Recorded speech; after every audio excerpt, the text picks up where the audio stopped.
Isang magandang gabi po sa ating lahat, mga minamahal na mga kapatid sa JCLG, sa ating Mother Church at sa lahat po ng mga churches, sa lahat ng mga kapatid natin sa buong Body of Christ. Good evening po sa lahat at ako po ay nananalangin na lahat kayo ay nasa mabuting kalagayan at healed and well at may kalusugan nagmumula sa Panginoon. Pahabain ng Panginoon ang ating buhay habang tayo naglilingkod sa Kanya. Kamusta na po tayo lahat? Purihin ang Panginoon. Salamat sa ating team song sa awit ni Pastor Luis Boy Baldomaro. Ikaw ang aking buhay. Tsaka yung kasama natin ang Diyos.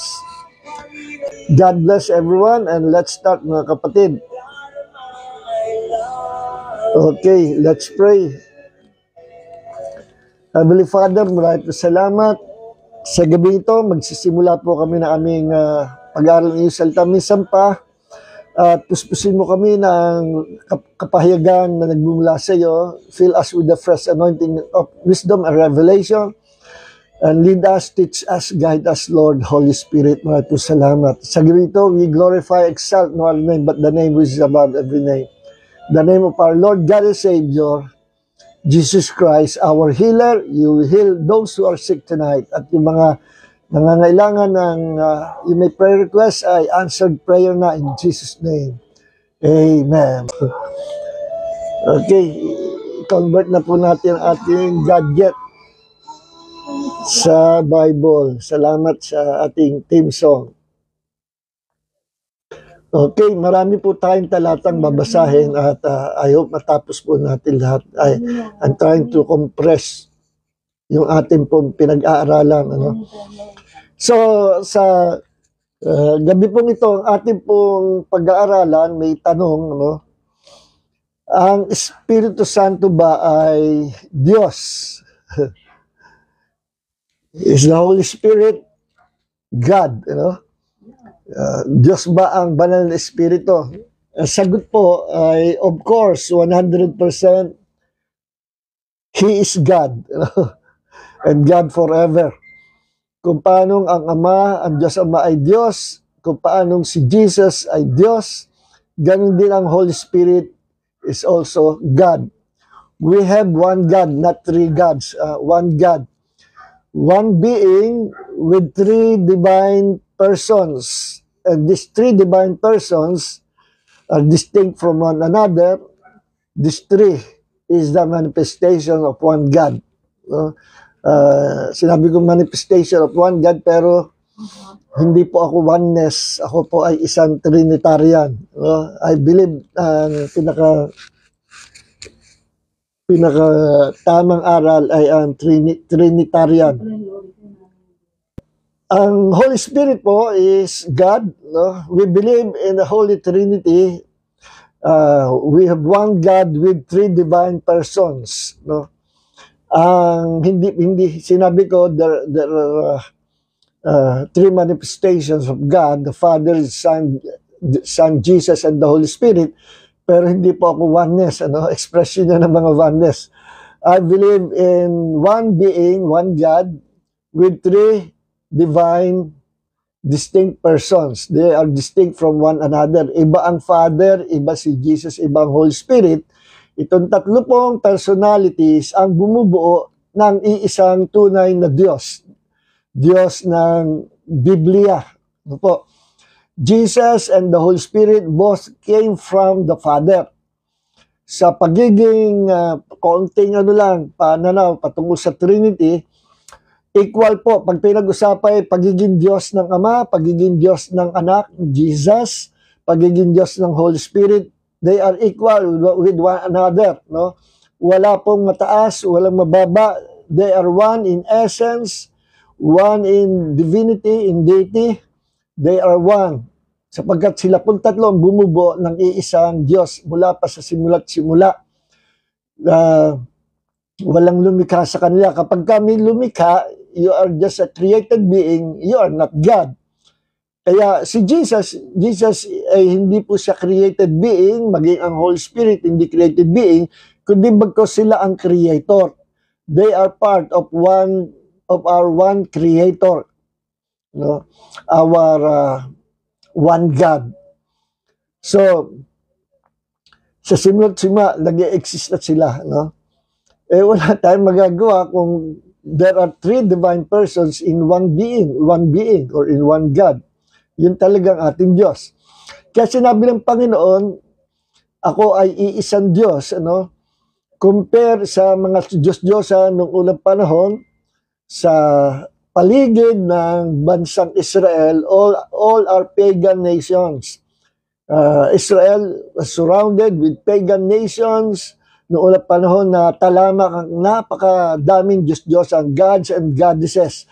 At lahat ay mga larawang or graven images, no? Lahat, hindi lang graven images, punong kahoy, worship the sun, ang araw, worship nature, worship. Ang daming gods and goddesses sa mga tao ng araw. Kaya sabi ng Panginoon, ako ang tunay na Diyos, wala nang iba maliban sa akin, ako ang iisang Diyos, no? Deuteronomy chapter 6 verse 4, Hear, O Israel, the Lord your God is one Lord.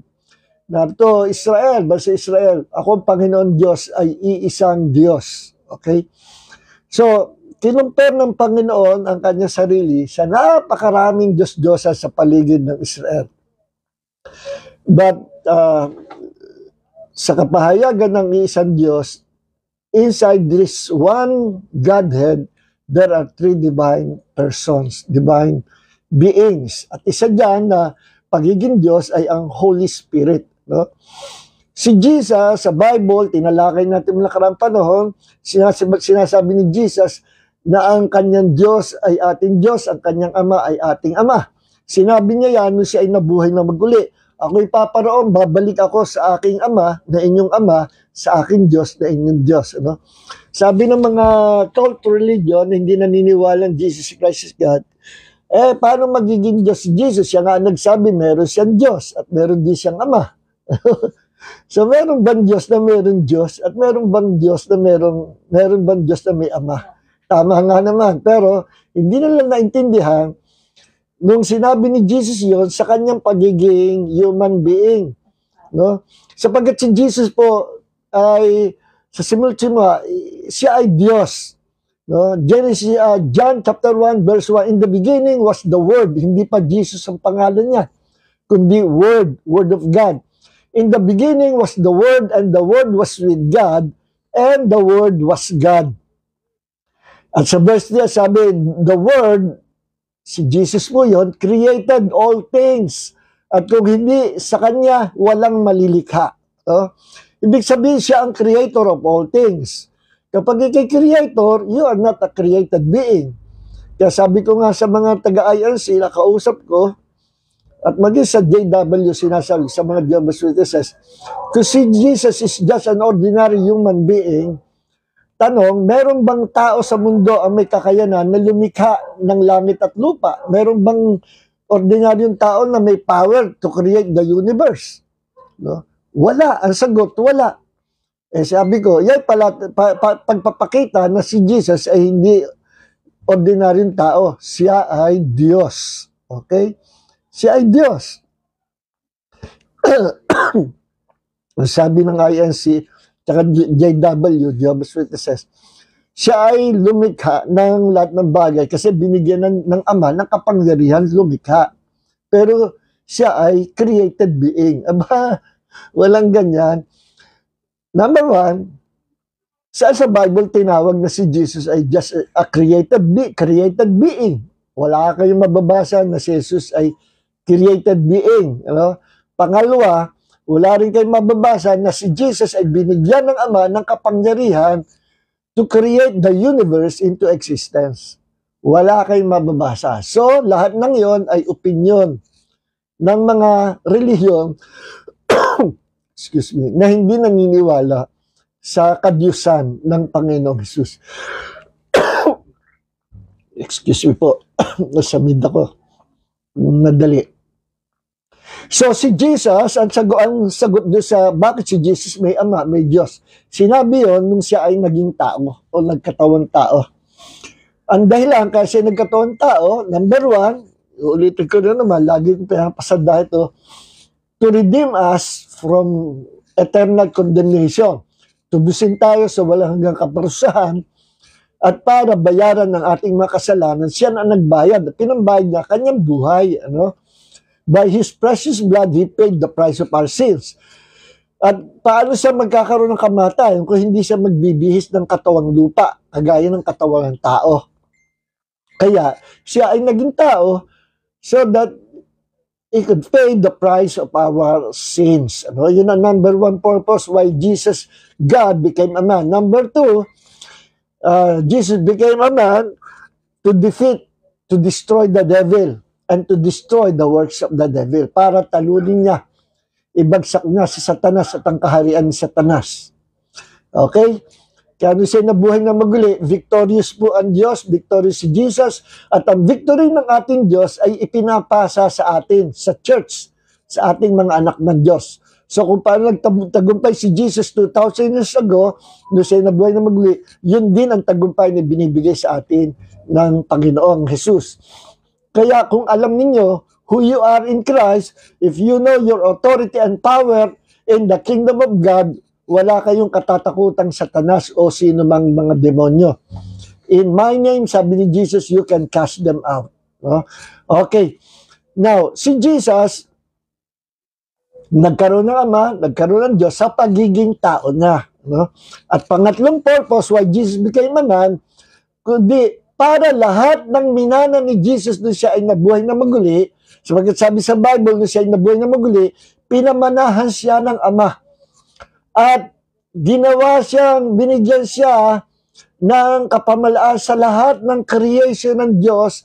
He is the ruler of God's creations.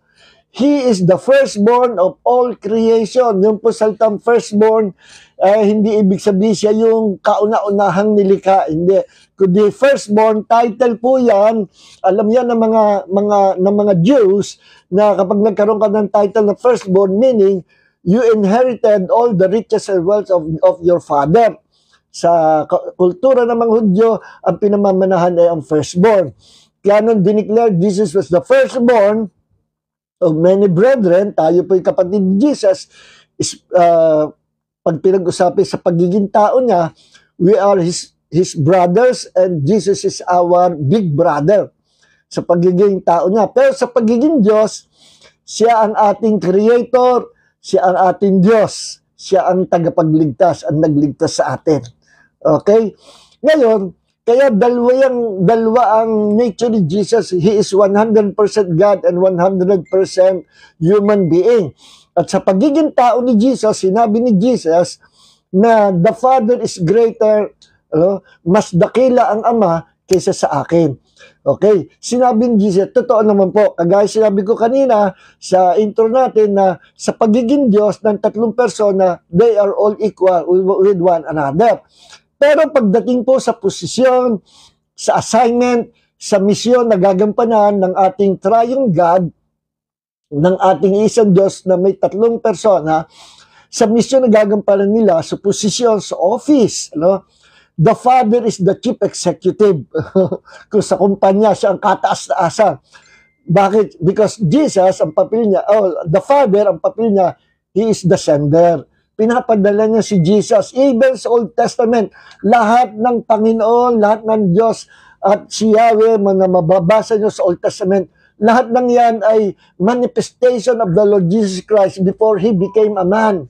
Kung tawagin niya ay Christophany, yung pagpapakahayag ni Jesus, kahit hindi pa siya nagiging tao, very active na siya sa Old Testament. At in fact, siya po yung tinatawag na Yahweh in the Old Testament.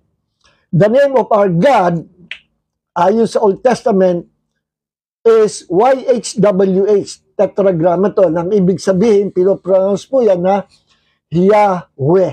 Okay? Yan ang maraming pronunciation, pero mas acceptable yung Yahweh. Kasi yan daw pong Yahweh, pangalang Yahweh, ay pangalan ng Diyos na inihahayag that He is the Creator. He is the giver of life. No? And that Yahweh is no other than the Lord Jesus Christ. Siya ang nagbibigay ng buhay. No? Jesus, together with the Father and the Holy Spirit, these three is one God, our one God. Okay. Sa pagiging tao niya, sa posisyon, sa misyon na gagampanan, ang pinakamataas po ay ang Ama, at ang nag-submit sa Ama ay si Jesus at ang Holy Spirit. Okay? Sa posisyon po yon, sa papel na gagampanan, to save mankind, to save all mankind. Ano? Nagkaroon po sila ng kanya-kanyang posisyon at ministry na gagampanan. Ang sender, the Father. Ang sinesend ay si Jesus at ang Holy Spirit. Sa Old Testament, si Jesus yung Diyos na bumababa sa lupa. From Genesis to Book of Revelation, yung Yahweh, si Jesus po yun. And together with the Holy Spirit empowered the life of Jesus nung siya ay nagkatawang tao. Hinubad niya ang kanyang kapangyarihan bilang second person of the Godhead. Hinubad niya ang pagiging omnipotent niya, pagiging all-powerful. Hinubad niya ang pagiging present everywhere. Kaya limited siya nung siya ay naging tao, omnipresence. Hinubad niya ang pagiging all-knowing niya nung siya ay naging tao. Kaya tinanong siya mga alagad, kailan po ang katapusan ng daigdig? Kailan second coming? Kailan ang wakas? Ewan ko, tanging ang wala nakakaalam. At that time talaga hindi niya alam kasi hinubad niya ang pagiging omniscience niya. No? So, pero hindi niya hinuhubad yung pagiging Diyos. He is still God and God forever. Hindi nahuhubad ang pagka-Diyos. Yan po ay posisyon. Yan ang mismong the very being of our God. He is God. The Father is God, Jesus is God, the Holy Spirit is God. Okay? Now, sabi nung iba, yung Trinity, invented lang yan ni Constantine, ano? Yung founder ng Roman Catholic Church at sa Catholic Church. Hindi galing ito sa Roman Catholic Church. Before ma-establish sa Roman Catholic Church, nauna na ang Bible. At sa Bible, napakaraming talata na salita ng Diyos o talata na nagiging ebidensya that we have one God with three divine persons. Okay? Si Jesus, tinawag niya ang Ama na kanyang Ama. Sapagkat si Jesus naging tao. Sa pagiging tao, kinonsider niya na ang Ama ay kanyang Ama. Why? Para maipamana niya sa ating mga tagasunod niya, sa ating mga followers ni Jesus na mga naging anak din ng Diyos. Tandaan niyo, si Jesus ang pattern. He became a human being para lahat, ito ang ikatlong purpose why He became Ama, para lahat na minana niya sa Ama, maipasa sa atin. Yun ang dahilan. So why Jesus became a man? Anong purpose? Number one,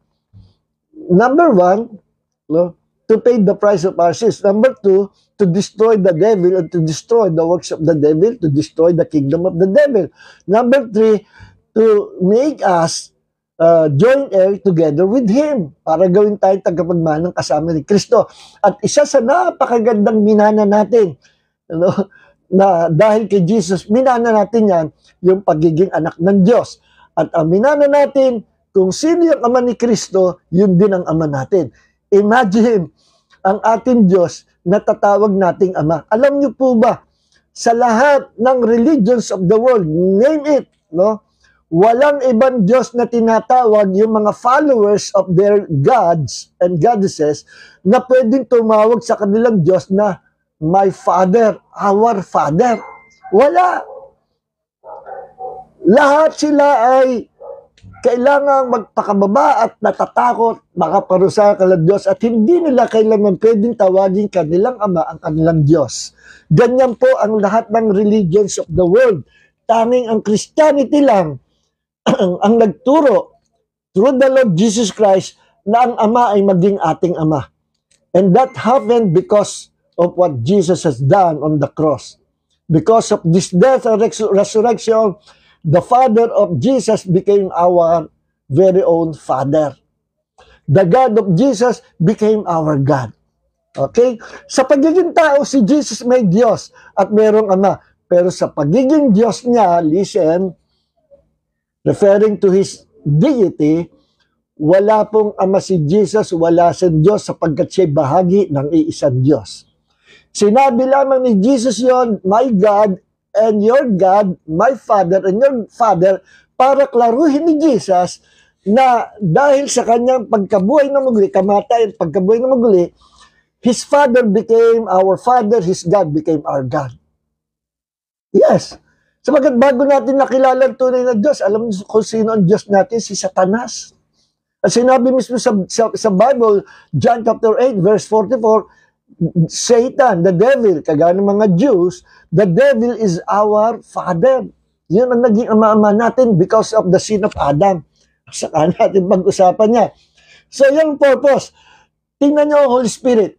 Nabasa niyo ba? Wala kayong mabasa ni isang talata sa Bible na ang Holy Spirit tumawag sa Diyos Ama na, my God, sabi ng Holy Spirit. Walang ganon. Hindi sinabi ng Holy Spirit, meron siyang Diyos. Wala. Why?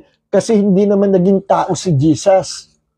O hindi naman naging tao ang Holy Spirit. Only Jesus became a human being. At kailan naging ama ni Jesus? Kailan naging ama ni Jesus ang Holy Spirit? No? Kailan naging ama ni Jesus ang God the Father? Nung siya ay inilagay ng Diyos sa sinapupunan ni Mary at doon naging tao siya. Doon nagsimula na ang ama ay maging ama ni Jesus. Sapagat yung pasimula na ang Diyos ay naging tao o nagkatawang tao. Okay? Doon nagsimula na maging Father ni Jesus ang God the Father when He became a man. Pero sa simula, nung siya yung Word of God, wala po siyang ama sapagat bahagi siya ng ama. The Holy Spirit and the Word Jesus both are part of that one Godhead. Okay? Now, ito ang prueba. Psalms 22 verse 9. Sabi dito, si Jesus po nagsasalita dito, yet you are He who brought me forth from the womb. Ano? Ipinanganak mo ako mula sa sinapupunan. No? You made me trust when upon my mother's breast. No?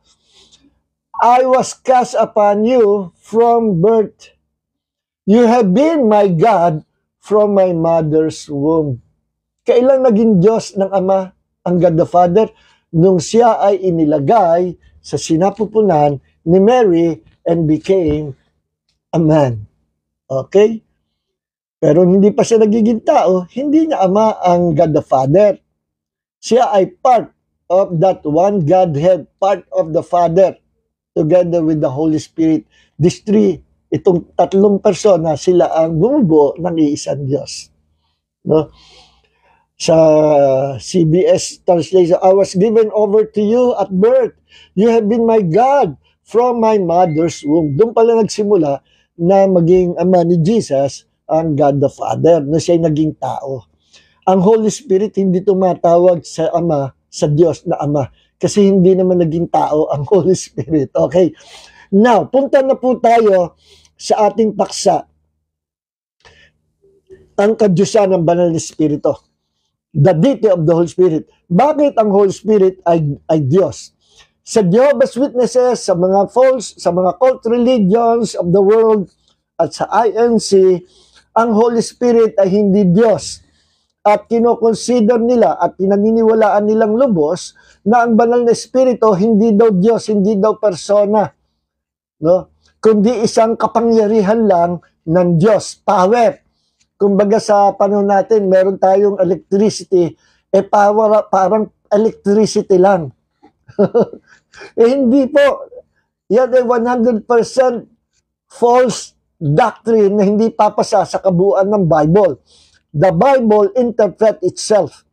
Pero itong mga taong ito na members ng mga cult religions, dinideclare, ini-interpret nila ang Bible sa sarili nilang pagkaunawa na malayo naman sa sinasabi ng Bible. Tandaan nyo, ang isang rules ay the Bible interpret itself. Ang Biblia ang magsasabi ng tamang interpretasyon. At hindi rin ako magsasabi sa inyo na basta depends ako that the Holy Spirit is God, kundi ang salita ng Diyos ang magsasabi that the Holy Spirit is God. Okay? Kaya ito po, are you ready? Ito po yung mga talata.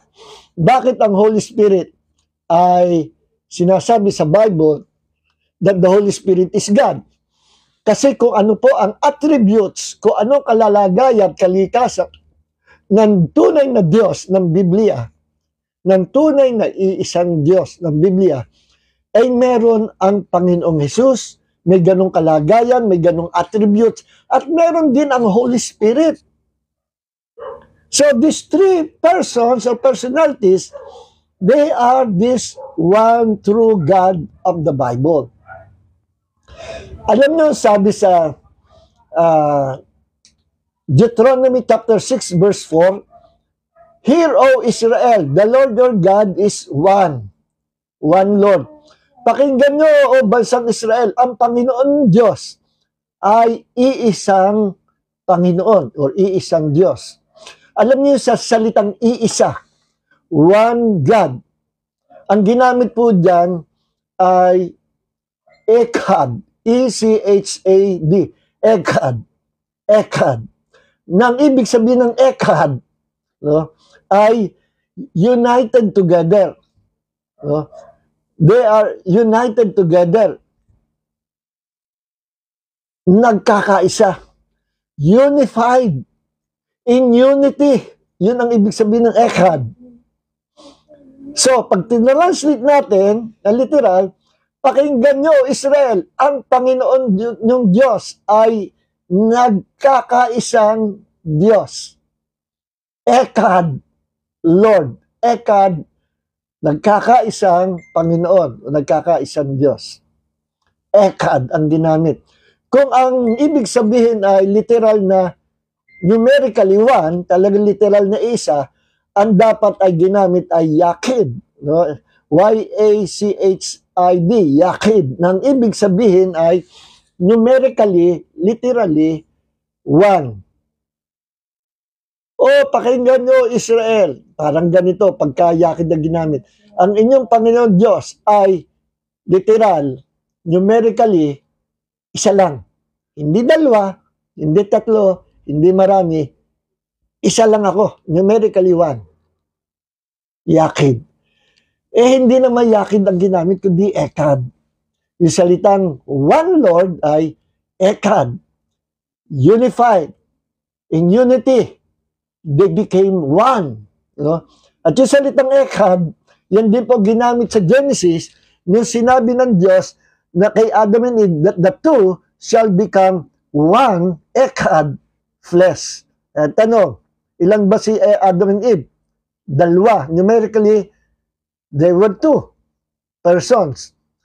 Pero, hindi Yachid ang ginamit. Nung sinabing they are one flesh, iisang lamang, kinoconsidered kapag ang tao ay kinasal at sila ay kinasal sa gitna ng halamanan ng Eden, ang dalawa nagmamahala, pag pumasok sila sa marriage covenant, they will become one flesh. Magiging isang laman sila. They will become Echad flesh, one flesh. Pero dalawa pa rin sila. Pero in the spirit, they became one through marriage covenant. Pero dalawa sila. Ganon din sa pagiging Diyos. Okay. So, for that. So, ano ang attributes ng Holy Spirit? Kung anong attributes, meron ang God the Father at God the Son, yun din ang attributes ng Holy Spirit. No? At isa sa mga attributes ay, ng Diyos ay holiness. Basahin natin. Hebrews 10:29. How much more severely do you think someone deserves to be punished who has trampled the Son of God underfoot, who has treated as an unholy thing the blood of the covenant that sanctified them, and who has insulted the Spirit of grace? No? Na parang ininsulto ang Espiritu ng biyaya.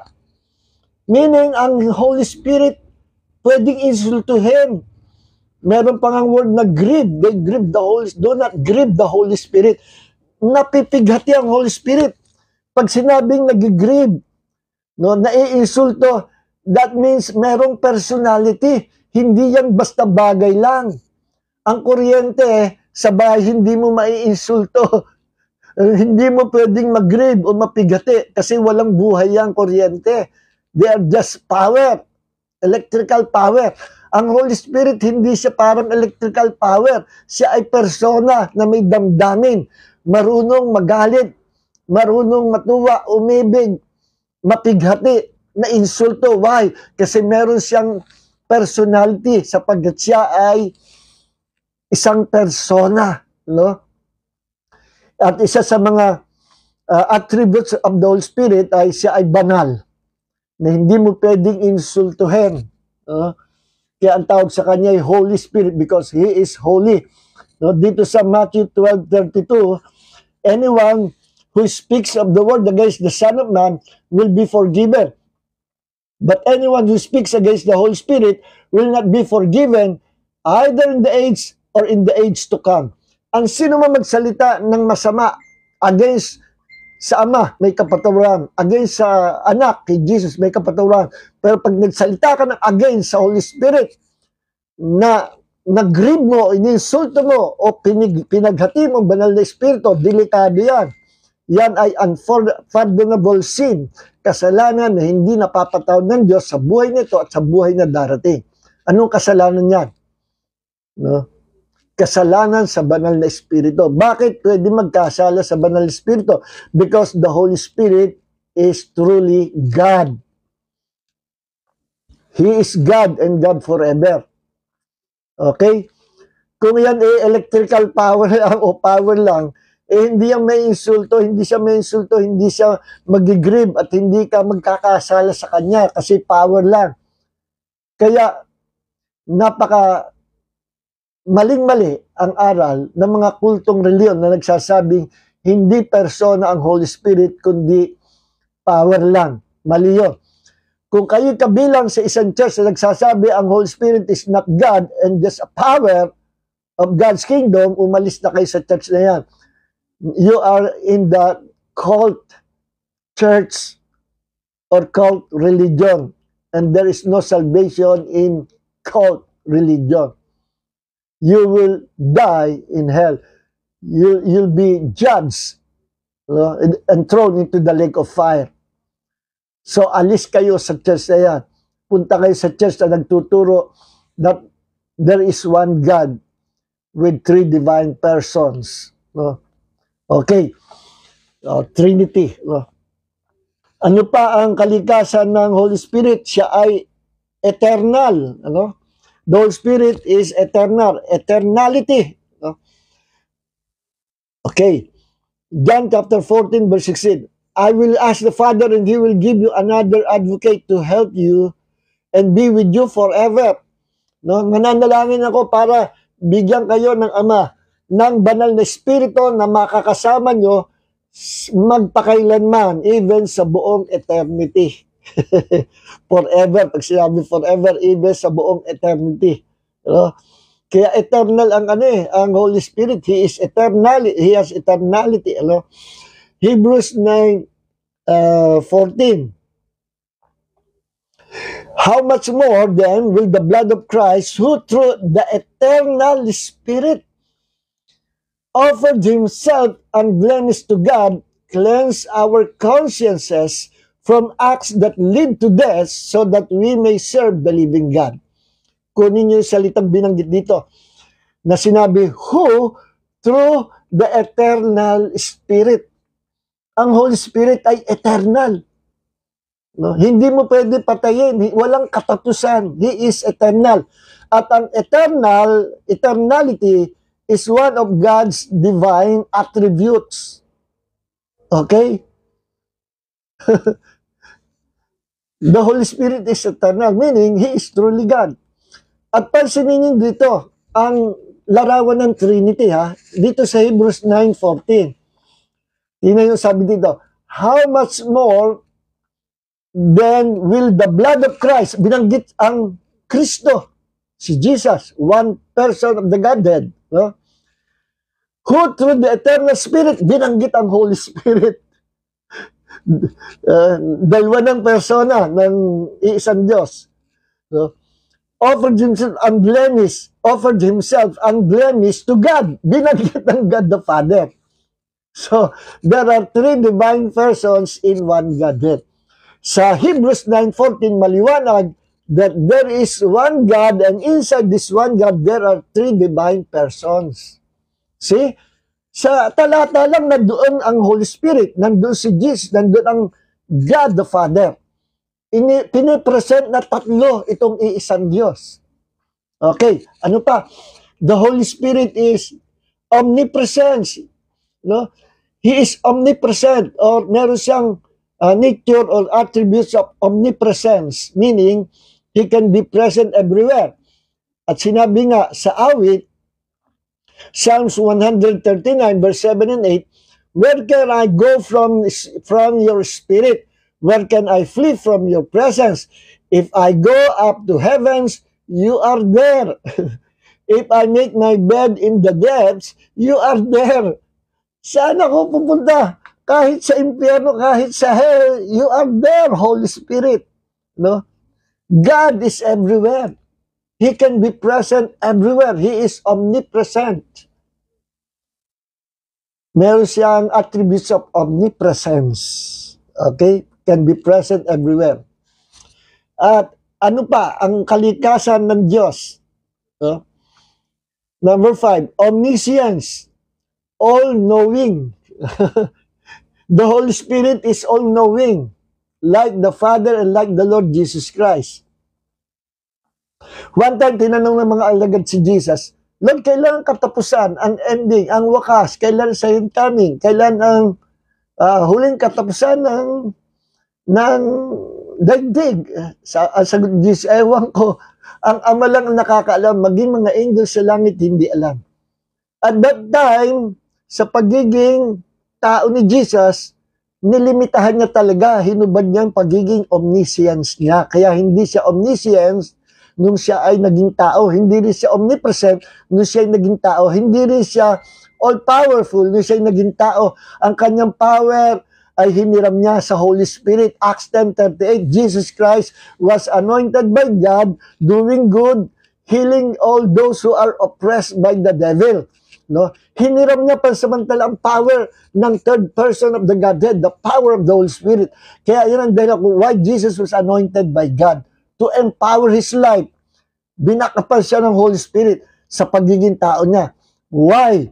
Why He need the power of the Holy Spirit? Again, ulitin ko sa inyo, siya ang nagre-represent ng all mankind na sasama sa Kanya na magiging anak ng Diyos, upang sa gayon, kung ano yung kanyang minana at kung ano yung meron siya nung siya ay naging tao at nung siya ay umakit sa langit, pinamanahan ng Ama, lahat ng minana niya ay maipasa niya sa atin.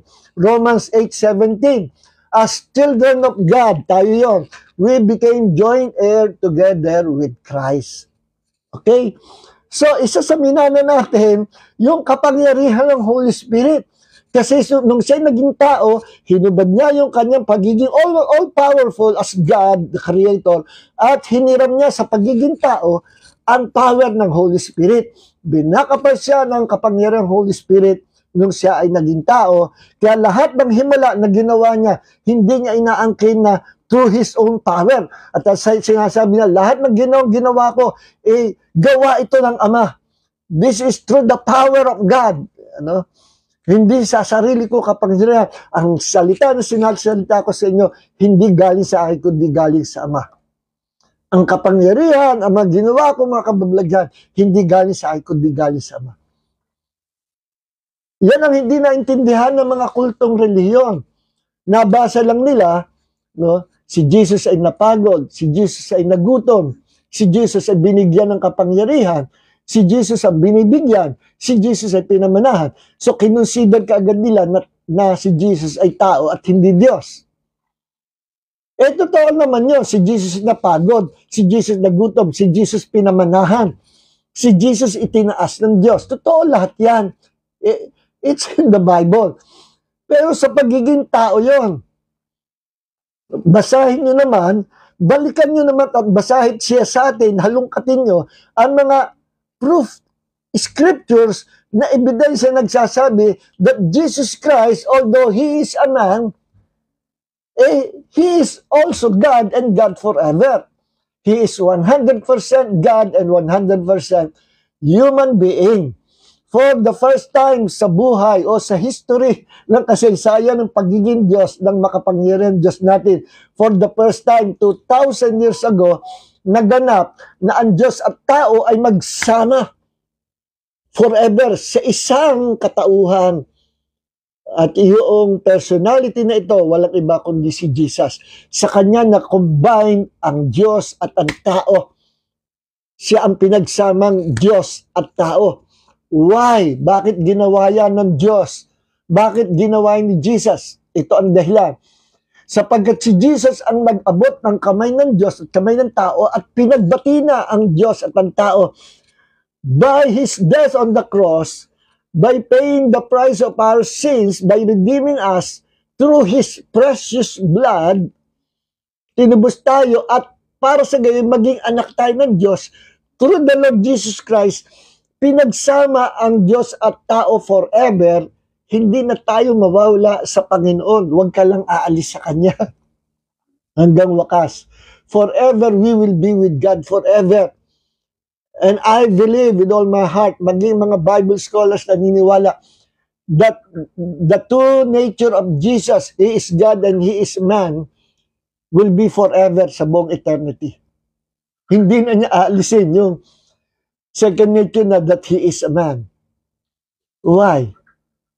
Sapagkat habang nasa Kanya ang kombinasyon ng deity and humanity, God and man, through Jesus Christ, forever hindi na tayo makakalas sa Diyos. Forever makakasama tayo ng Diyos sa buong eternity na hindi na tayo mamamatay, hindi na tayo luluha, hindi na tayo magkakaproblema, hindi na tayo magkakasakit, hindi na tayo tatanda. Forever we will be with God sa buong eternity. Listen mga kapatid, hindi tayo nag-aaksaya ng oras. Kayong lagi nandito sa Bible study, recorded yan sa kaharian ng Diyos. Lahat ng ginawa natin, lahat ng dinaluhan natin Bible study, lahat ng faithfulness natin sa Panginoon, lahat ng pagtataga natin, lahat ng pagsusumikap natin na mapaglingkuran ng Diyos ng buong pananampalataya, buong pagtatapat. Lahat yan, every day, every hour, every minute, lahat ng ginawa natin recorded sa Book of Works. Maraming book sa langit, Book of Life, Book of Good Works.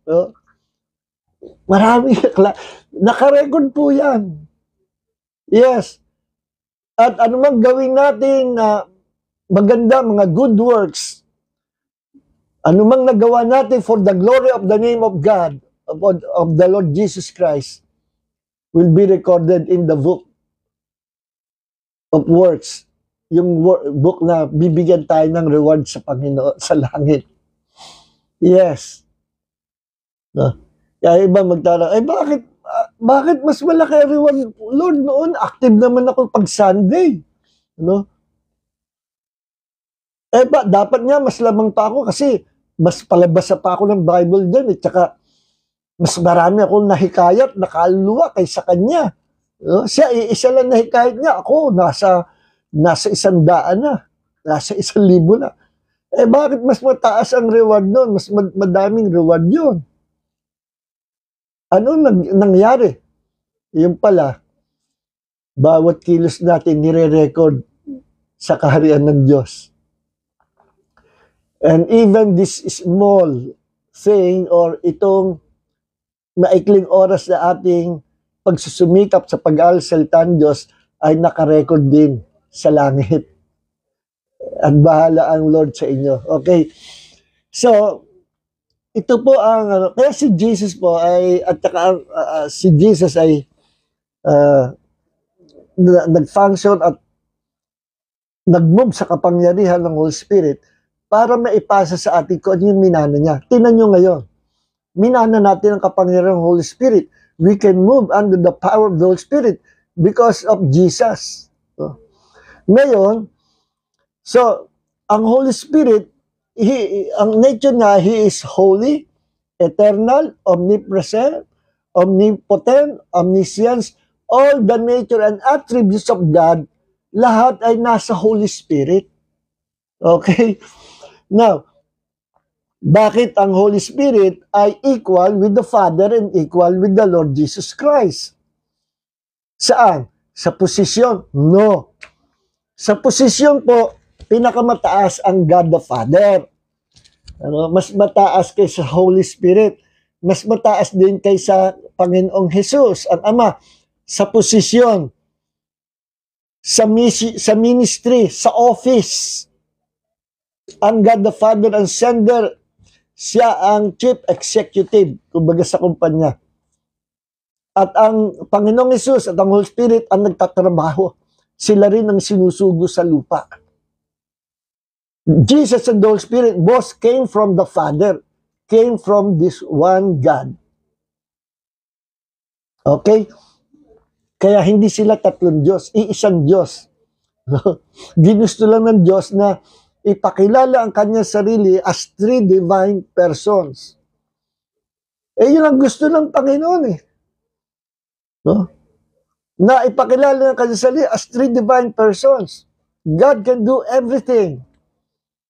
Sa halapan nga ng trono ng Diyos sa langit, sa Book of Revelation, the Holy Spirit is one Spirit, sabi sa Bible, pero immediately, in the presence of God the Father, sa throne niya, sa harap, ay nag-manifest ang seven spirits of God. Ang one Holy Spirit became seven. See? God can do all things. At yung pitong spirito na yun, kaya naging pito ang iisang Holy Spirit, may representasyon po yung pitong spirito ng Diyos na isinugo ng Ama sa lupa.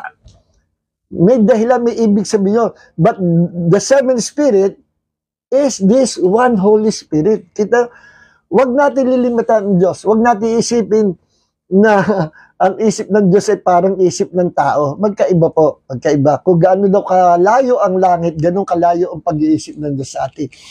So, the Holy Spirit is equated with God. No? Iisa. No? Co-equal in divinity or in deity ang Holy Spirit and Jesus and God the Father.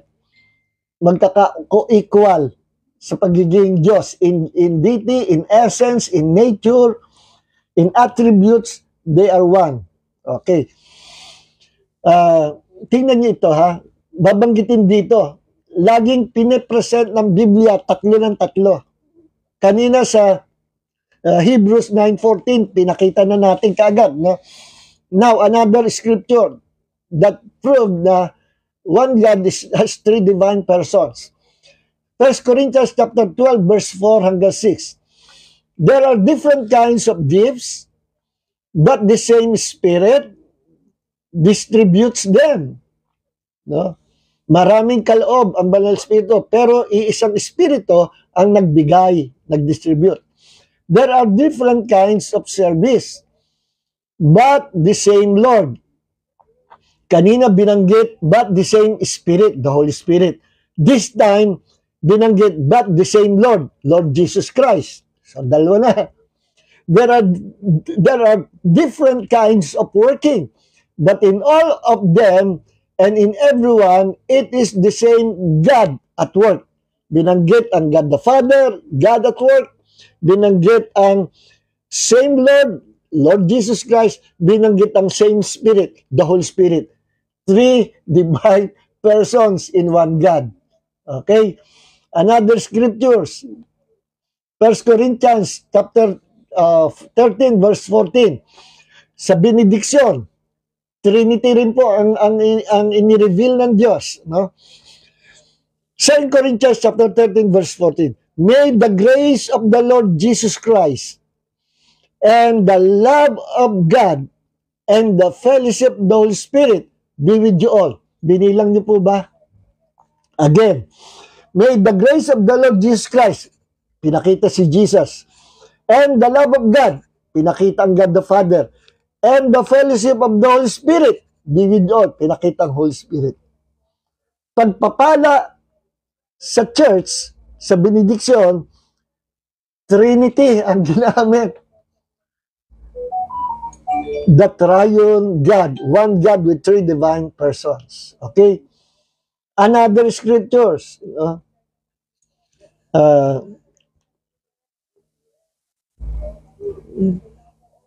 First Peter chapter 1 verse 2, who have been chosen according to the foreknowledge of God the Father, pinakita God the Father, through the sanctifying work of the Spirit, the Holy Spirit, to be obedient to Jesus Christ, and sprinkled with His blood, grace and peace be yours in abundance. Ano sabi sa benediction ng 1 Peter chapter 1 verse 2? Who have been chosen according to the foreknowledge of God the Father, and the Father, sanctifying work of the Holy Spirit, and obedient to Jesus Christ. Jesus, tatlo. Pinakikilala ng Diyos that this one being has three divine persons. Okay. Okay, ano pa? Matthew chapter 28, verse 19. Ito, pinakahuling talata po natin to. Therefore, go and make disciples of all nations, sabi ni Jesus before He ascended to heaven. Sabi niya sa kanyang mga ligad, humayo kayo sa buong bansa at ipangaral nyo ang ebanghelyo ng kaligtasan at ang sumampalataya at mabautismo ay maliligtas. No? Baptize them, ito na, baptizing them in the name of the Father and of the Son and of the Holy Spirit. God revealed Himself as three divine personalities in one being, in one God. See, kaya ano sasabihin ng mga cult, religion na hindi naniniwalang Diyos si Jesus, Diyos ang Holy Spirit, na ang Trinity ay invento ng Roman Catholic Church, ng Trinity ay galing na kay Constantine, na founder ng Roman Catholic Church. Sino may sabi niyan? Bago pa itatag ang Roman Catholic Church, nasa Bible na ang Holy Trinity. God the Father is God, Jesus Christ is God, the Holy Spirit is God.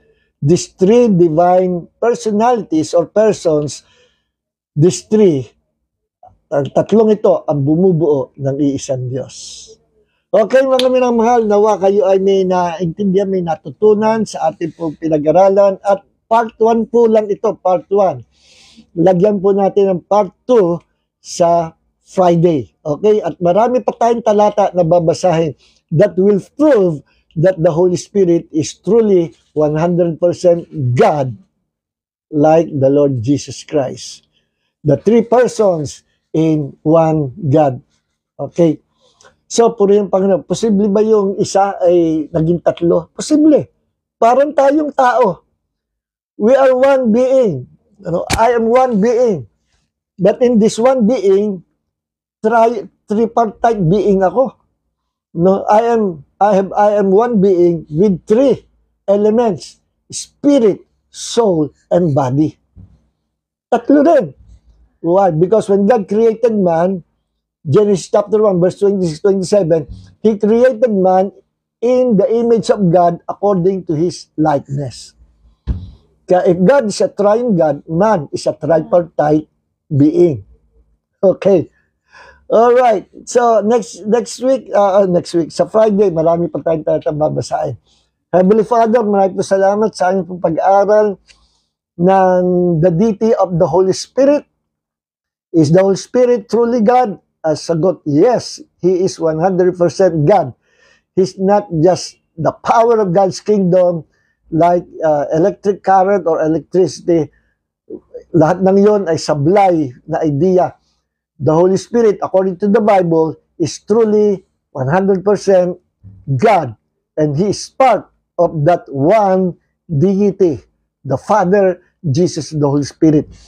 Pagpalaan mo, may bahagi namin ang katotohanan ito sa panahon in these last days na talamak, napakarami ang mga kakultuhang aral ngayon, Panginoon, nag-i-exist. Lord, marami po salamat. May narinig na naman ako kanina na may another na doctrine na naman, na false cult, heretic doctrine, na hindi daw para sa lahat yung sinabi ni Jesus sa Bible. At yung karamihan para sa mga Jew. Ano ba yung aral na yan? At hindi daw kailangan tayong mag-bear fruit.